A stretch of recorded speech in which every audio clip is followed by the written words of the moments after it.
Hello everyone, अस्सलाम वालेकुम। कैसे हैं आप लोग? उम्मीद करती हूँ अच्छे होंगे।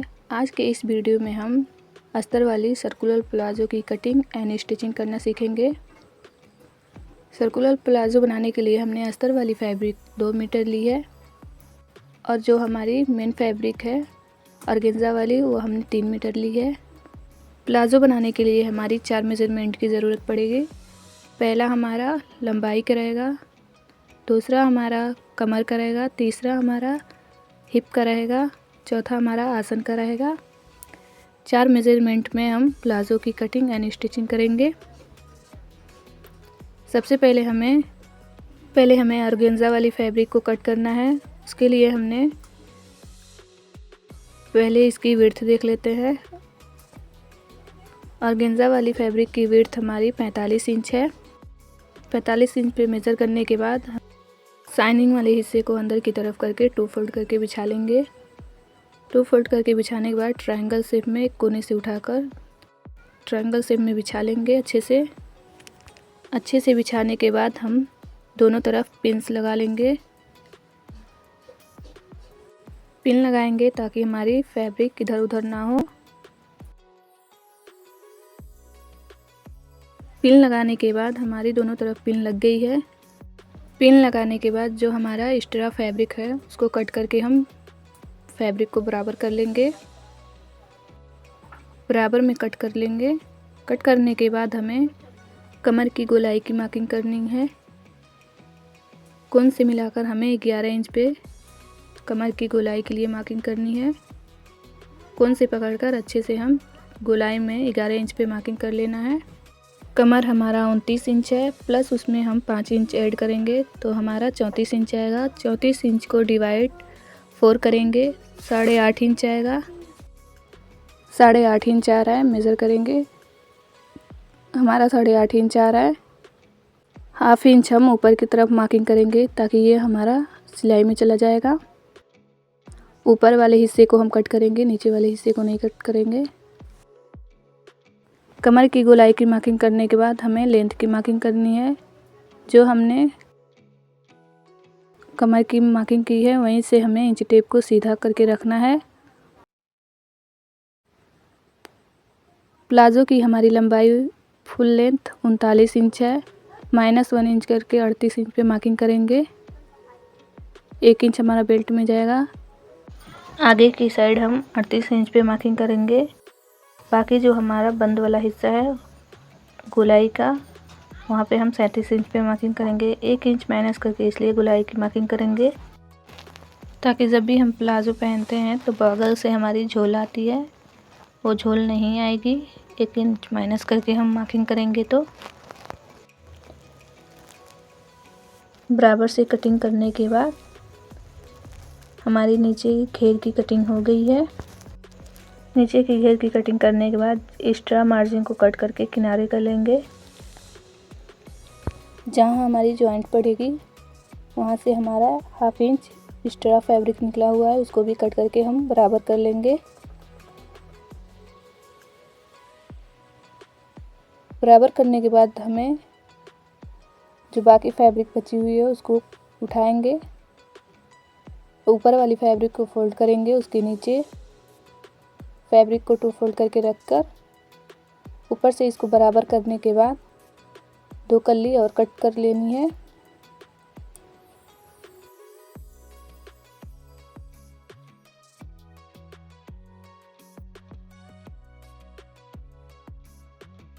बराबर में कटिंग करने के बाद हम नीचे वाली कली को उठाकर ऊपर अच्छे से रखने के बाद हम पिन लगा लेंगे। कमर की कटिंग करनी है। जो हमने हाफ इंच ऊपर की साइड मार्किंग की है उसी को हम कट करेंगे, नीचे वाले हिस्से को कट नहीं करेंगे। कमर की गोलाई की कटिंग करने के बाद हमें क्रॉच एरिया की कटिंग करेंगे। क्रॉच एरिया की कटिंग करने के लिए हमें हिप की मेज़रमेंट की ज़रूरत पड़ेगी। हिप हमारा 34 इंच है, डिवाइड 4 करेंगे, 8.5 इंच आएगा। 8.5 इंच में हम 2.5 इंच प्लस करेंगे, हमारा 11 इंच आएगा। मार्जिन के लिए हाफ इंच एक्स्ट्रा रखेंगे। 2.5 इंच हम गहराई के लिए अंदर की तरफ 2.5 इंच जाएंगे। इंची टेप को सीधा करके रखेंगे तो हमारी कमर की गोलाई कम हो जाएगी। इंची टेप को हमें तिरछा करके रखना है। तिरछे में एक लाइन ड्रॉ करके हम क्रॉच एरिया की गोलाई की शेप दे देंगे। गोलाई में शेप देने के बाद इसकी कटिंग कर लेंगे। कटिंग करने के बाद हमें पिन लगा लेनी है।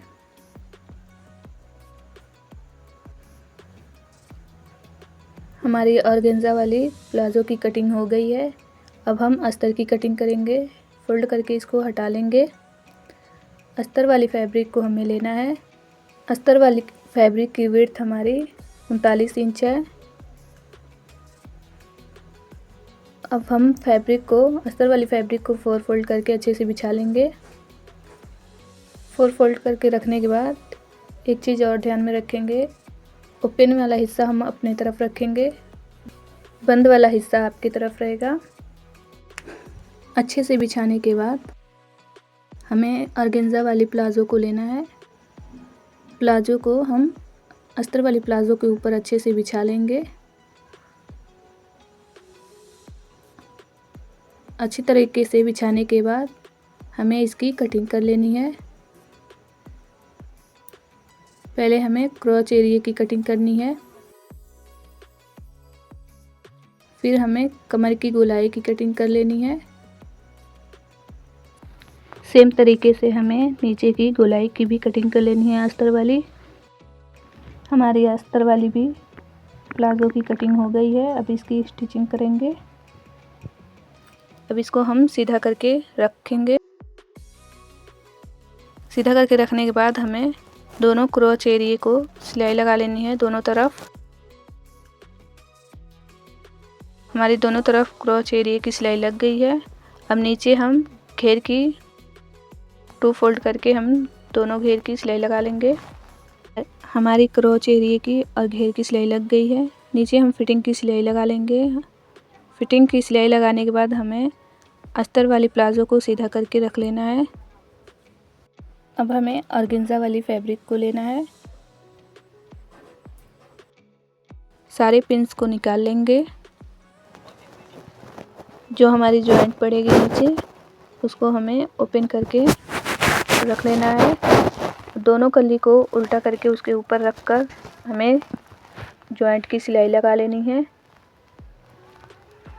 हमारी सिलाई लग गई है। पॉइंट की भी सिलाई हमने लगा ली है। सारे पिंस को निकाल लेंगे। पिंस को निकालने के बाद हमें प्लाजो को अच्छे से रख लेना है। ऑर्गेन्जा वाली प्लाजो को अच्छे से रखने के बाद 1/2 इंच की दबाव लेकर हमें क्रॉच एरिया की सिलाई लगा लेनी है। क्रॉच एरिया की सिलाई लग गई है। दोनों क्रॉच एरिया को मिलाकर नीचे घेर की सिलाई लगा लेंगे। सिलाई लगाने के बाद हमें ऑर्गेन्जा वाली फैब्रिक को सीधा करके रख लेना है। प्लाजो को सीधा करके रखने के बाद सेम तरीके से हमें अस्तर वाली प्लाजो भी हम सीधा करके रखेंगे। दोनों लेग को हम ऑर्गेन्जा प्लाजो के अंदर रिजॉर्ट करेंगे दोनों साइड। अस्तर वाली प्लाजो और ऑर्गेन्जा वाली प्लाजो को दोनों को क्रॉच एरिया को मिलाकर पिन लगा लेंगे। पिन लगाने के बाद हम देखेंगे हमारा अस्तर वाली प्लाजो की कमर और ऑर्गेन्जा वाली प्लाजो की कमर बराबर आ रही है कि नहीं। तो हमारा दोनों बराबर आ रही है। 1/2 इंच की दबाव लेकर हम दोनों सिलाई लगाकर ज्वाइंट कर लेंगे। ज्वाइंट हमारी हो गई है। ज्वाइंट करने के बाद हमें बेल्ट को रेडी करना है। अस्तर और मेन फैब्रिक को हमने पहले ही ज्वाइंट कर ली है। बेल्ट की लेंथ हमने 4 इंच रखी है। बेल्ट की लेंथ हमने 4 इंच रखी है। बेल्ट को 2 फोल्ड करके हमने 21.5 इंच पे रखी है। 1/2 इंच हमारा दबाव में चला जाएगा। 1/2 इंच के दबाव लेकर हमने सिलाई लगा ली है। बेल्ट को हमने सीधा करके रख लेना है। प्लाजो को और बेल्ट को मिलाकर हम सिलाई लगा लेंगे। बेल्ट को हमें क्रॉच एरिया से मिलाकर पिन लगा लेनी है।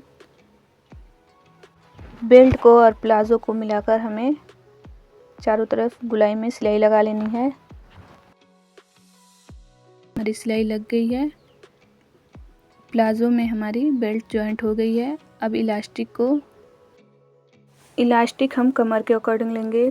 कमर हमारा 29 इंच है, माइनस उसमें से हम 4 इंच करके 25 इंच पे इलास्टिक को ले लेंगे।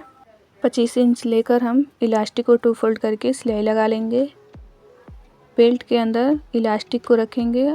बेल्ट को 2 फोल्ड करके हम चारों तरफ गोलाई की सिलाई लगा लेंगे। इलास्टिक को अंदर की तरफ बेल्ट के चारों तरफ गोलाई में सिलाई लगाने के बाद हमें फैब्रिक को ऐसे खींचकर बराबर कर लेनी है। चारों तरफ बराबर करने के बाद हमें इलास्टिक के बीच वाले हिस्से में सिलाई लगा लेनी है। हमारी सिलाई लग गई है। अब हमें प्लाजो को आसन से लेकर नीचे घेर तक प्लाजो को बराबर करके हमें अच्छे से बिछा कर रख लेना है। मेज़र करना है। बेल्ट से हमें नीचे घेर तक की लेंथ को मेज़र करना है। हमारा 39 इंच फुल लंबाई आ रही है। अगर आपका एक्स्ट्रा आ रहा है तो आप एक्स्ट्रा फैब्रिक को बराबर नापकर कट करके हटा लेंगे। बराबर में कट कर लेंगे। उसके बाद से हम नीचे पीको कर लेंगे। हमारी प्लाजो बनके रेडी हो गई है। आई होप आपको प्लाजो की कटिंग एंड स्टिचिंग समझ में आई हो। प्लाजो की कटिंग एंड स्टिचिंग हमने स्टेप बाय स्टेप बताई है। फिर भी अगर आपको कोई डाउट है तो आप हमें कमेंट बॉक्स में बता सकते हैं। उसका लिंक हम डिस्क्रिप्शन में दे दूँगी। तो चलिए मिलते हैं नेक्स्ट वीडियो में। तब तक के लिए खुदा हाफिज़।